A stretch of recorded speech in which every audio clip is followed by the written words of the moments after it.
Hello, Brooklyn! Welcome to Navy Yard Neighbor Brooklyn. My name is Judy Willig. I am one of your co-hosts. The other co-host, Isra Pananon, is right behind me off screen. You can't see her, but she's working behind the scenes today doing some production work. So please let us know where you're watching from. You might notice that our setup is a little bit different today. We're actually broadcasting from Maryland instead of our kitchen table in Brooklyn. So we are visiting family. And happy to be out of the city. We have a great show for you today. We have the Executive Director of Heights and Hills, Judy Willig, on with us. Heights and Hills is a nonprofit in Brooklyn Heights that supports Brooklyn's elderly community, so we are thrilled to have her on. We're going to bring her on right now. Hi, Judy. How are you? Hi. I'm good. Thank you for having us. Thank you for joining us. You're not coming in very clearly. Can you hear me? No. Is that any better? Is the audio any better there? The audio is not. You're let me. Choppy. Technical difficulties here. Oh, interesting. I'm hearing some music. Do you hear that? No. Oh, I think it's a Bluetooth problem. Hold on 1 second.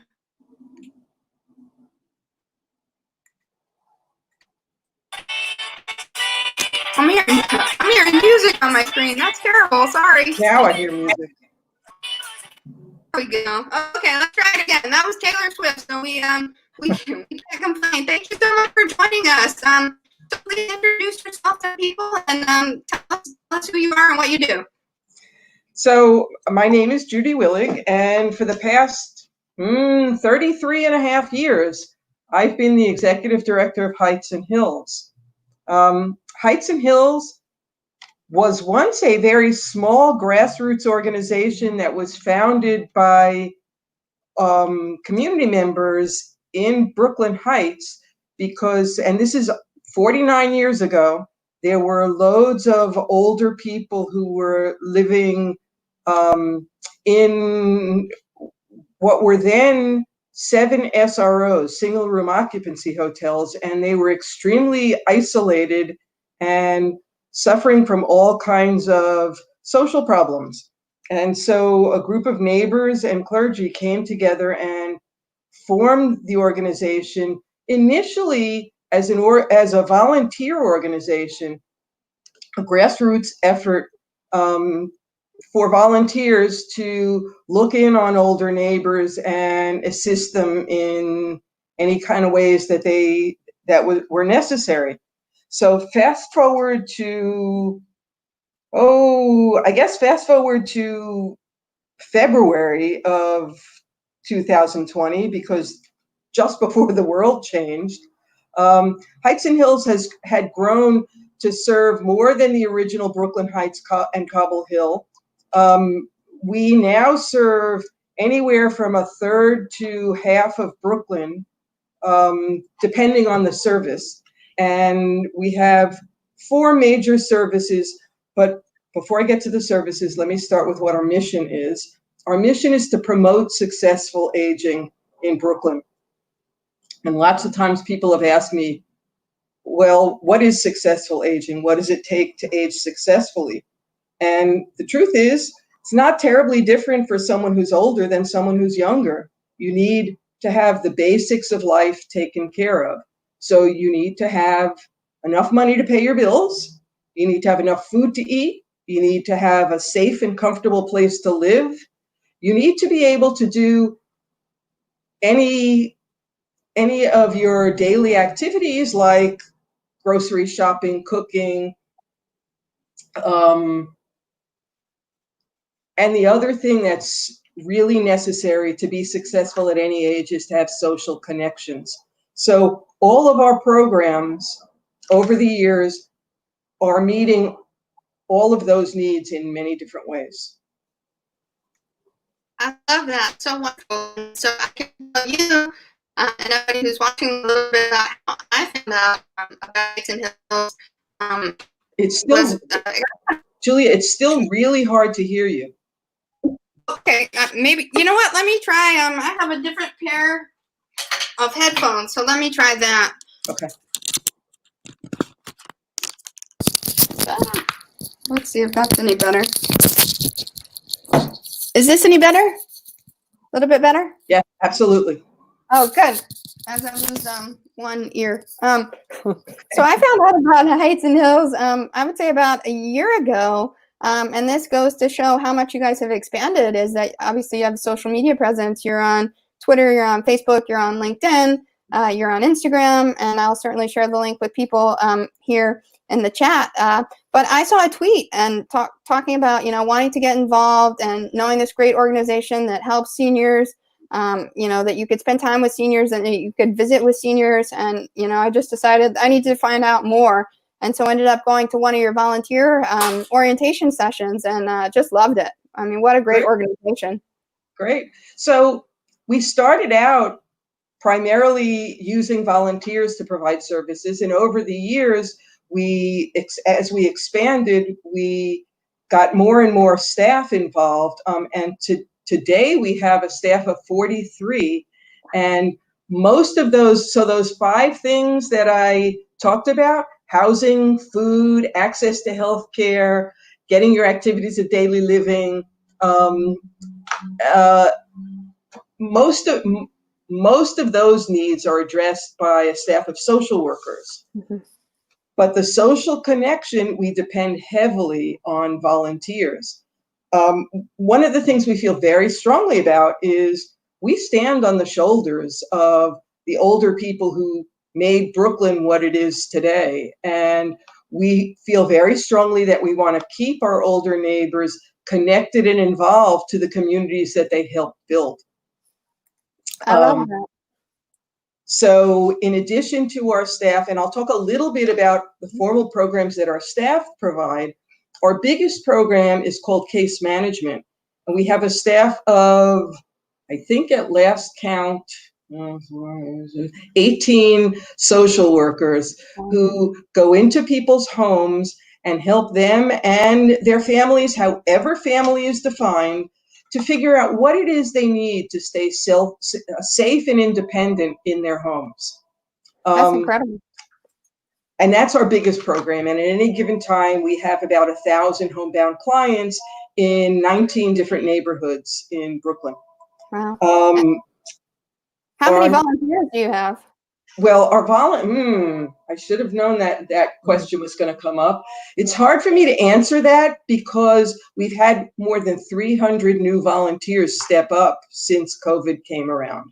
That's remarkable. Ordinarily, our main programs are case management, caregiver supports, which I don't know if you heard the telephone ringing in the background, but I am a family caregiver. Most care for older people in this country is done by family members who are unpaid, and we look after our loved ones because that's what we were taught to do. But the reality is that taking care of an older loved one is complicated and can also be extremely lonely. And the telephone ringing was my 96-year-old mother, who I speak to about 4 times a day. And this was our evening call. I forgot to tell her that I was going to be busy. Oh, no. So we'll have to send her the YouTube link. I don't think she's quite that advanced in her computer. But so our caregiver program provides supports to those family members. We run support groups. We do training programs. We do outreach because, as I said, taking care of an elderly loved one can be very isolating. Our third program is we took over 5 years ago a failing senior center in Park Slope, rebranded it. It's the Park Slope Center for Successful Aging. We rebuilt it from the ground up. And prior to March 13th, it was a very bustling community center for older adults. And then there's our fourth program, which is our volunteer program, which you know the most about. Yes, I'm very familiar with that. And our staff and our volunteers work really closely to provide a safety net for older neighbors. Oh, it's great. So that, in a nutshell, that's what we normally do.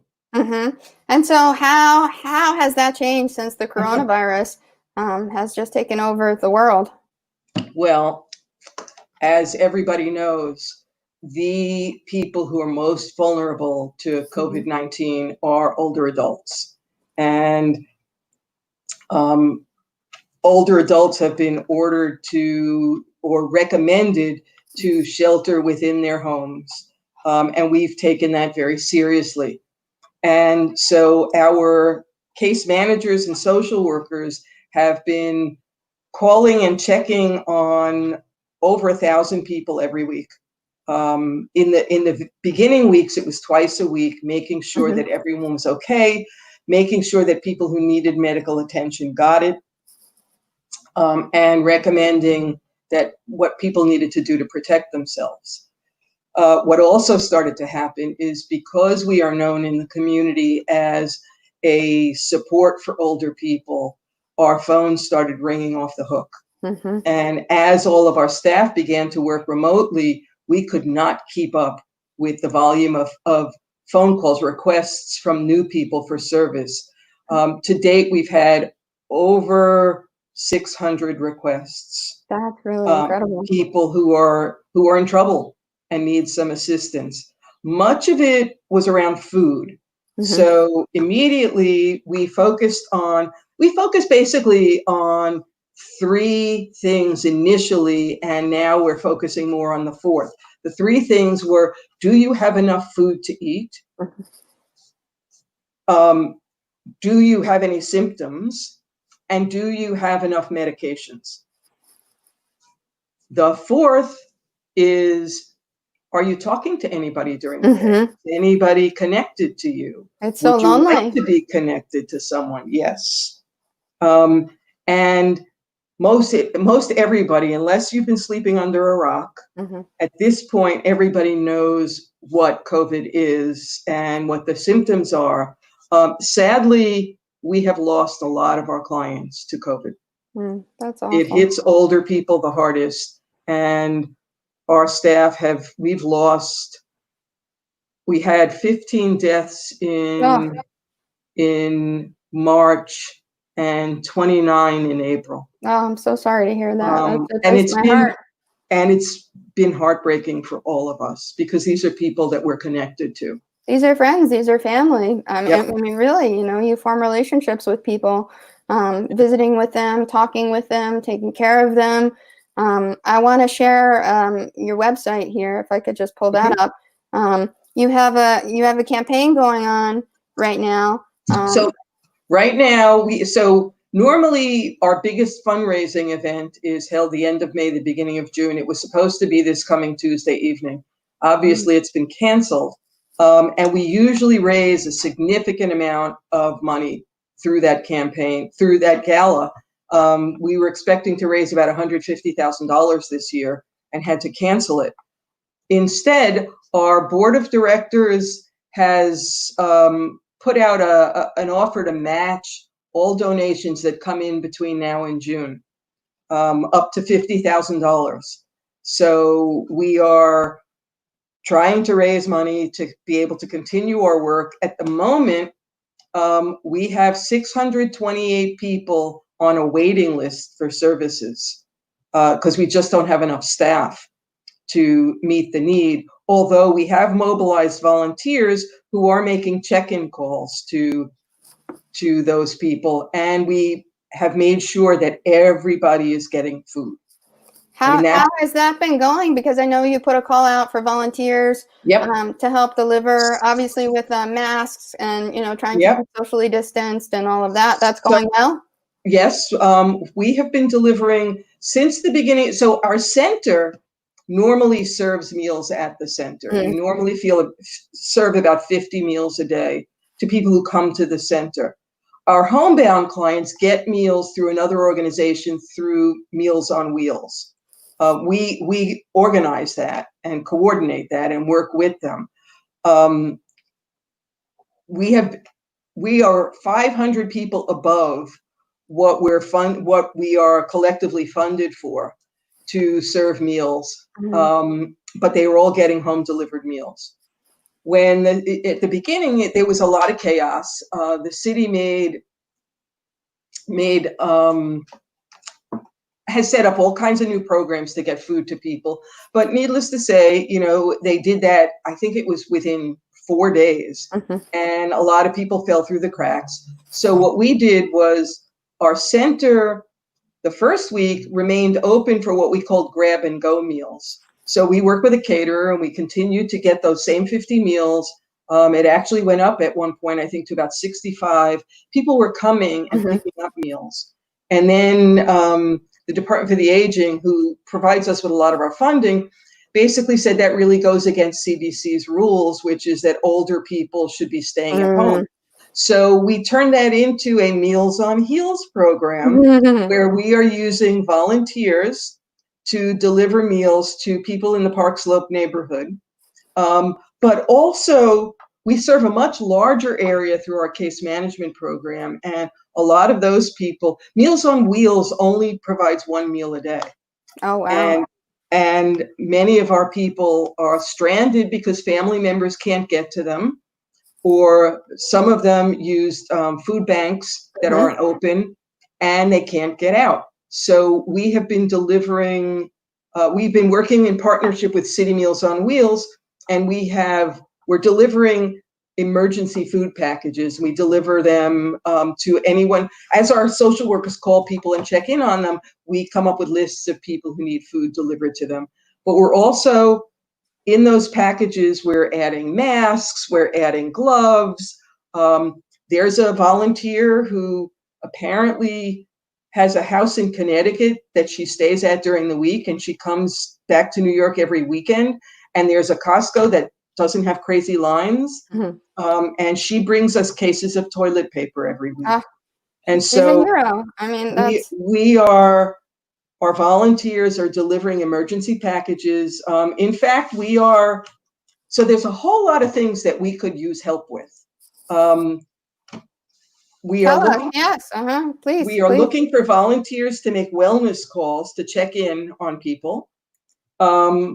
We've also, 2 weeks ago, we started what we're calling a shopping squad, which is people, younger, healthier people who are willing to go out and go grocery shopping. We work with our staff to get lists of groceries for some of our homebound folks. And we're actually asking our volunteers to lay out the $50 maximum that we're allowing, and then send us the receipts and we will issue a check.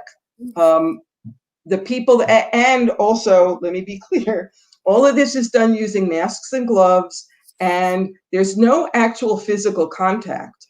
So the shopper will go grocery shopping, call the person they're delivering to, and drop it at the door and step away when the person picks up the groceries. We do the same with our emergency food and our Meals on Heels. So there's no actual physical contact, which of course keeps our clients safe. It's so important. I know for Mother's Day, and I've been speaking with my senior friend that I visit, her name is Gloria, and she lives near me in Clinton Hill. So she's only, she's less than a mile away. It couldn't have been a better match. It was, 10 minutes walking. And I was telling you on the phone earlier, the last time that I had really seen her in person was before the coronavirus hit, and we actually took a trip to City Island. She has limited mobility on her, I can't remember, I think it's her left side because she's right-handed. She had a stroke, and so she takes Accessoride to get around. And, it was a nice day, and it was a little bit after Easter, and she said, let's go to City Island. I want to get some seafood. And so, as a friendly visitor, you just have to go and you spend time, with your friend. And it was just wonderful. So Accessoride picked us up. We went out to City Island. For those of you who don't know, It's like up beyond the Bronx. And she called her girlfriends who she's met through like physical therapy and like NYU Langone and some other programs. So a whole group of gals came up, and we just had a ball. And I'm so happy that we were able to do that before this struck, because now we're just limited to talking on the phone. And it really isn't the same as in-person visiting. But what I wanted to say is, for Mother's Day, we did, knocked on the door and then just left it at a door, left her a piece of pie and a card, wishing her a happy Mother's Day, because she has a daughter who lives out in California and 2 granddaughters, and then a mask, just in case she wanted to get out in the hallway and do some walking or whatever. And so she she answered the door, and, I made sure that I was down the hall, but at least got to say hello, So I tried to send her the link to this in case she wanted to tune in. But she really has been just a blessing in my life, I mean, talk about, volunteers certainly want to give back to the community, but the blessings and the friendship that I've received from her have just been, I can't even begin to describe it. It's just been such a wonderful experience. Some of our friendly visitors have been visiting the same person for years. I love that. I always laughingly say, so Betsy, who is our volunteer and she's my neighbor. Yeah. Yeah, she's our neighbor. And Betsy has a knack, and she's now training Adina to do the same thing. They have an incredible knack for matching people.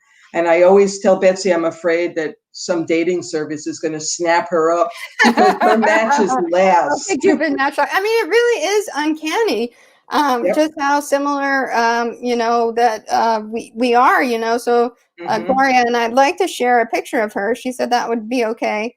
So I have it on my Facebook. So let me just pull that up so I can share with people. Let's see, it should be up here. Of course, that's not it. Give me 1 second. This is her about a year ago when it was nice outside. We sit on her benches outside of her building and just hang. Let's see if I can find it. I think it's right here. Oh, here she is. So this is Gloria and then my dog Boots. So they were visiting and they were hanging out. But yeah, when the weather's nice, we just go and we sit in front of her building, and sometimes we'll have coffee and bagels and just catch up on the neighborhood news, and we'll see all the other people who come out with their dogs, and I just love it so much, So I certainly miss that time with her. I've heard so many of our volunteers say the same thing. So one of the things, our friendly visitor volunteers are all now staying in touch by telephone, which is not the same as seeing each other face to face, but it's a way of maintaining the relationships. And now we're also accepting new volunteers who would like to connect with someone, and the relationship will start by telephone and eventually, hopefully soon, will become in person. Yeah. I think that's great. Yeah. Well, I'm definitely going to spread the word to some of my friends and colleagues. I think we have about 60 matches like that. We also, I just heard a voice on the other end of my, I don't know where that's coming from. We also have volunteers that we use we call them volunteer companions, who will help someone get to a doctor and go with them, because as we all have experienced, sometimes you go to the doctor and you're nervous and you don't hear what the doctor says, and having somebody else with you is always very helpful. That's great. So we have appointment companions, and some of those appointment companions are now part of our shopping squad. I love that. So I think I've heard many of our volunteers talk about how they thought that they were doing this to give back, but they're getting a lot more than they feel they're giving. Oh, absolutely. I can speak to that for sure. Well, and I know, in addition to appointments, sometimes I'm on the mailing list. So if you come in and you get oriented about how to become, a volunteer in the program, then you can get a list, kind of on the list to be sent, so-and-so needs to go to this appointment, or so-and-so's got tickets to the opera or a play or what, I remember one particular woman, she's very into the arts, and I just love that. It seems like she's always looking for someone to just go out on the town with, and that just makes me so happy. Well, and I've been doing this work for a really long time, and instinctively know that connecting with other people is really healthy and positive. But in recent years, there have been all these scientific studies where a ton of money has been spent to actually prove, there are scientific studies that prove that social isolation is worse for your health than smoking 15 cigarettes a day. Oh, it's so impactful. Think about that. And here we are in the midst of this pandemic, where even if somebody were able to get out and go for a walk around the block and maybe see neighbors, older people are being advised to stay home and stay behind closed doors. And even a lot of people who've had home attendants who came in to help them are afraid to have someone come in who's going out in the world, and what are they bringing back in with Oh, them? exactly. They could be asymptomatic and not even know it. I think that's the most Exactly. terrifying part. I mean, and what we worry about too, coming to see family where we are now, you know, I mean, we were hopeful since obviously the DC and Maryland area is starting to open. Slowly, New York City is starting to open.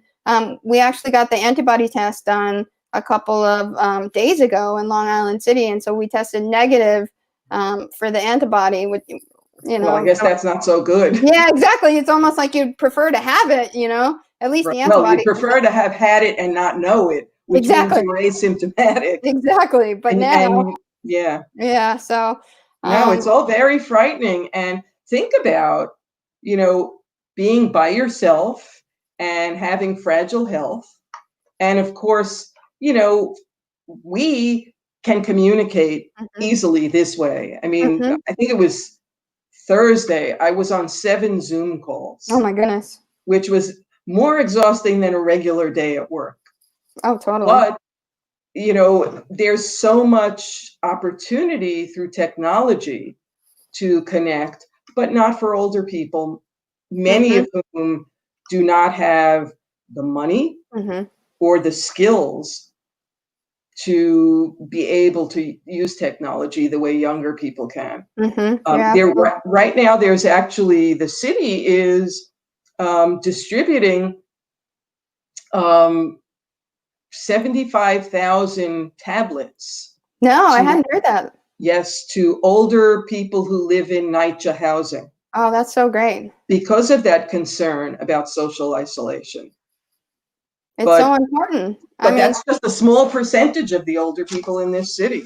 And I know, I mean, the NYCHA, I mean, you know, Ingersoll, Farragut, Walt Whitman, I mean, the NYCHA housing has been hit particularly hard, you know, with COVID and those communities. The vulnerabilities for COVID are people with poor health, people who are older, people who are older with poor health are in the worst position.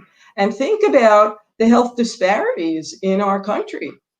You know, people who are poor, who have had poor health care throughout their lives. I mean, there's a so Heights and Hills we serve 6 community districts in Brooklyn. And I don't know if I can rattle them all off. I have it. Actually, I'll share the screen. I could show folks where you guys serve. So it's an extremely diverse part of Brooklyn. And one of the things that we have seen is poor people and people of color age at an earlier, I guess it's not the proper way to say it, but have the complications of aging at a younger age. And it's due to, you know, poor living conditions, poor access to health, poor access to healthy food. It's all the things that we know. And so these are our clients that are in most need. And a lot of them are also essential workers. I mean, you know, not elderly people, but certainly, you know, some of those people in those communities are on the front lines. So our clientele are really the most vulnerable of the vulnerable. And that brings me kind of to my next question is, you know, what are some issues affecting, you know, the elderly and the older community in Brooklyn that you would like to see addressed? Well, you know, one of the things, one of my board members, we had a retreat, and one of my board members came up with this statement. Let me see if I can remember it correctly, but it so hit the mark. He said, "I'm on the board of an organization that serves an invisible population that